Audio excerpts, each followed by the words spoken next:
ये क्वेश्चन है कि 5,000 रुपया 5,000 का 5% वार्षिक ब्याज की दर से 4 वर्ष का साधारण ब्याज कितना होगा। साधारण ब्याज कितना होगा? जैसे बैंक में हम लोग पैसा जमा करते हैं तो क्या मिलता है? पैसा मिलता है ना, कम की ज्यादा? उस पर जब पैसा बैंक में जमा करेंगे अपने खाते में तो बैंक हमको ब्याज देती है। क्या देती है? ब्याज देती है, मतलब एक्स्ट्रा पैसा होता है। हाँ। तो ये कह रहा है कि मान लीजिए किसी को हम इस तरीके से पैसा दे दिए हैं कि 5,000 रुपया हम किसी को दे दिए, 5% उस पर ब्याज लगा दिए, 5% ब्याज लगा दिए और 4 वर्ष के बाद पूछ रहा है कि ब्याज हमारा कितना होगा। ठीक है ना? इस तरीके से अगर जो पूछ रहा है तो इसका साधारण ब्याज निकालेंगे। क्या निकालेंगे? साधारण ब्याज। साधारण ब्याज का सूत्र होता है ब्याज बराबर साधारण ब्याज का सूत्र होता है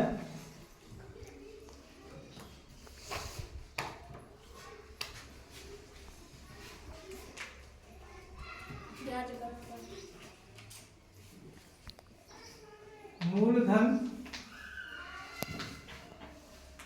मूलधन गुणे दर गुणे गुणे समय बटा 100 बटे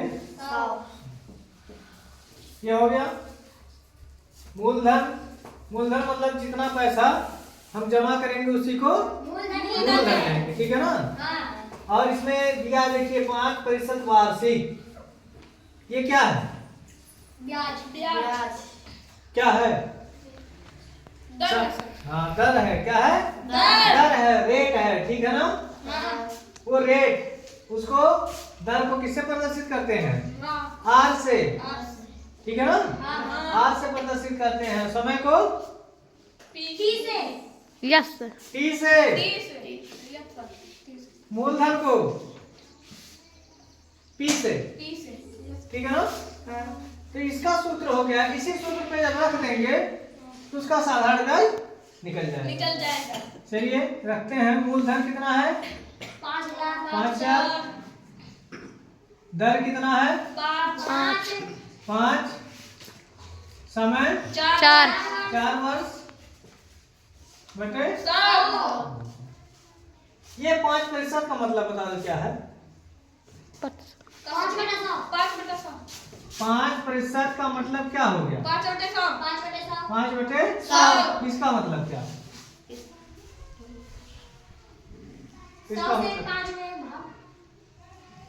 इसका मतलब क्या है? ये क्या है? कैसे? इसका मतलब क्या समझ रहे हो? 5% दिया तो इसका मतलब क्या समझ रहे हो? % माने तो 100 तो हो ही गया। 5 बटे 100। इसका कुछ मालूम हो रहा है कि इसका मतलब क्या दिया है? ये वर्ष दिया है कि 4 वर्ष हो गए, 1 2 3 4 वर्ष। नहीं 5% वार्षिक ब्याज दिया है तो उसका मतलब क्या हो गया? ये चीज हम पूछना चाह रहे, वो चीज बताओ।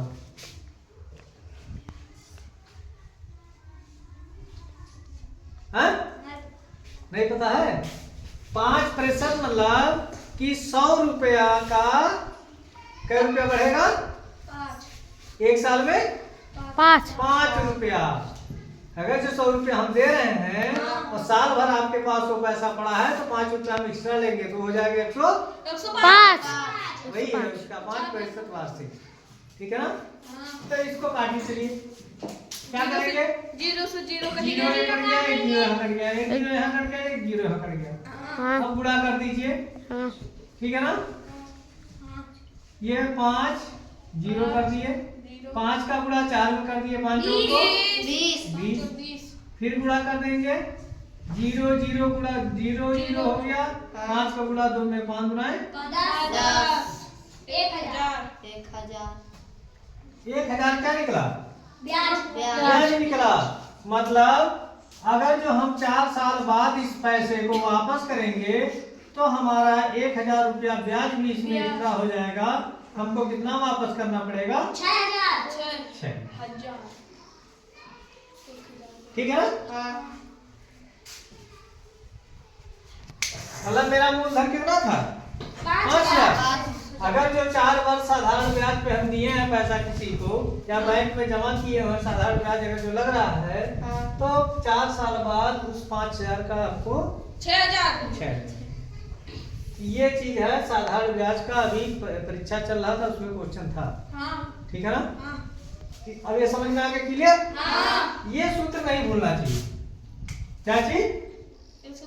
ये सूत्र याद कर लेना। जब भी सिंपल इंटरेस्ट निकाला जाएगा साधारण ब्याज निकाला जाएगा तो ये सूत्र हमेशा हर सवाल में आएगा।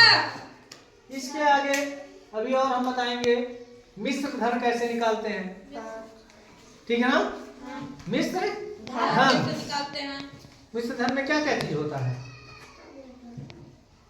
हाँ? मिश्र धन में क्या क्या चीज होता है? मूलधन प्लस ब्याज।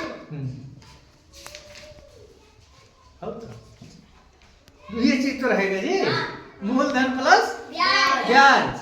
मूलधन में ब्याज को जोड़ देंगे तो क्या बन जाएगा? वो मिश्र धन बन जाएगा। जैसे यहाँ पे 6,000 हम निकाले, 6,000 क्या हो गया? मिश्र धन बन गया। लेकिन इसमें भी मिश्र धन डायरेक्ट निकालने के लिए सूत्र होता है। मिश्र धन डायरेक्ट निकालेंगे तो डायरेक्ट को 6,000 आ जाएगा। ऐसा नहीं कि ब्याज अलग आए मूलधन को जोड़े वो मिश्र धन का सूत्र निकालेंगे तो मिश्र धन अलग निकल जाएगा। सूत्र ब्याज गुणे 100। चलिए ठीक है, इसको उतार लीजिए फिर देखते हैं।